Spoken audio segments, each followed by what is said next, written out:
In this video, we're going to look at how you can change your aspect ratios and also how you can change your aspect ratio when you're cropping, and also how you can think about maybe putting a frame around your pictures so that when you actually print up, you don't get, kind of extra sort of white space that you don't want if the image is too small, or you can size the picture within your frame.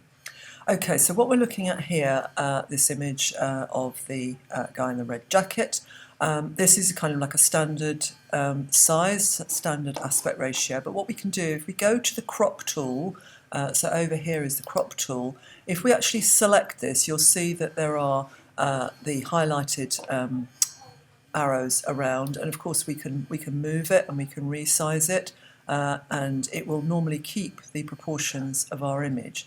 But if we actually right click, we'll see that we can choose different aspect ratios. So at the moment it's set at 4:6. That's the size of the picture. So we can see that's the size of what we'd get, and that's a standard size for a print when you're getting them printed up. But if we actually choose 5:7, you'll see what it's doing is slightly cropping the top and the sides, because 5:7 is a slightly more, it's not quite so long and narrow, it's slightly more sort of square, so we're losing some of the image at the top. So in this particular image it doesn't matter too much because we've got a lot of sky, so what we could do if we want a 5:7 image is we could actually crop it. So if we tick on the arrow there, we've actually cropped that image, that's now 5:7. I'm going to just undo that because I don't want to change it yet.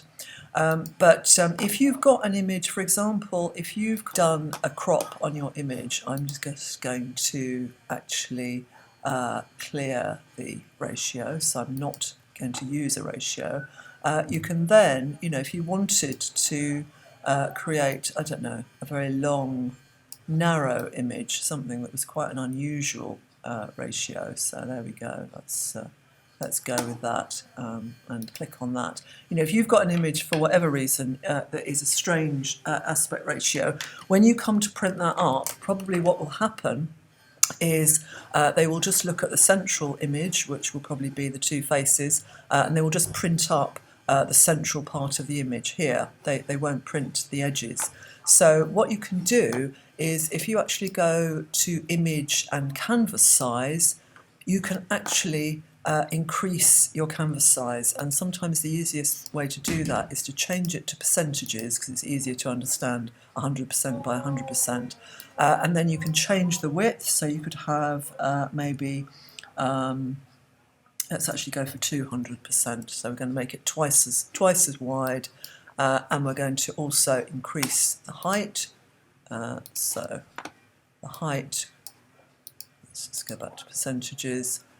We're going to increase by, say, 130. Let's go with that. So we can now see we've got a white border.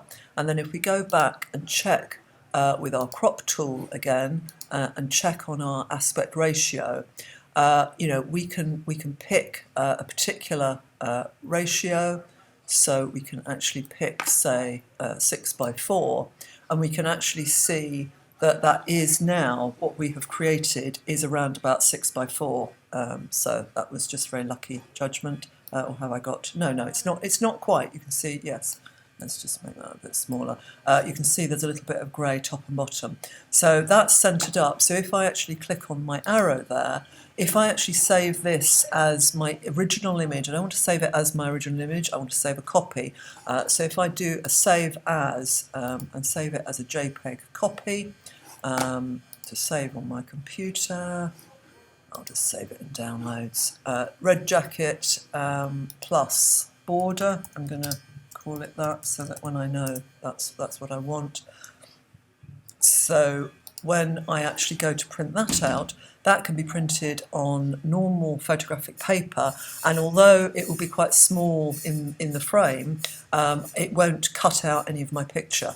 I mean, what I could do to get a bit more creative about that is I could go for a slightly smaller crop, so I could crop it down like so. and have something like that. Maybe that would be better, keeping the original quality but just not having quite such large borders.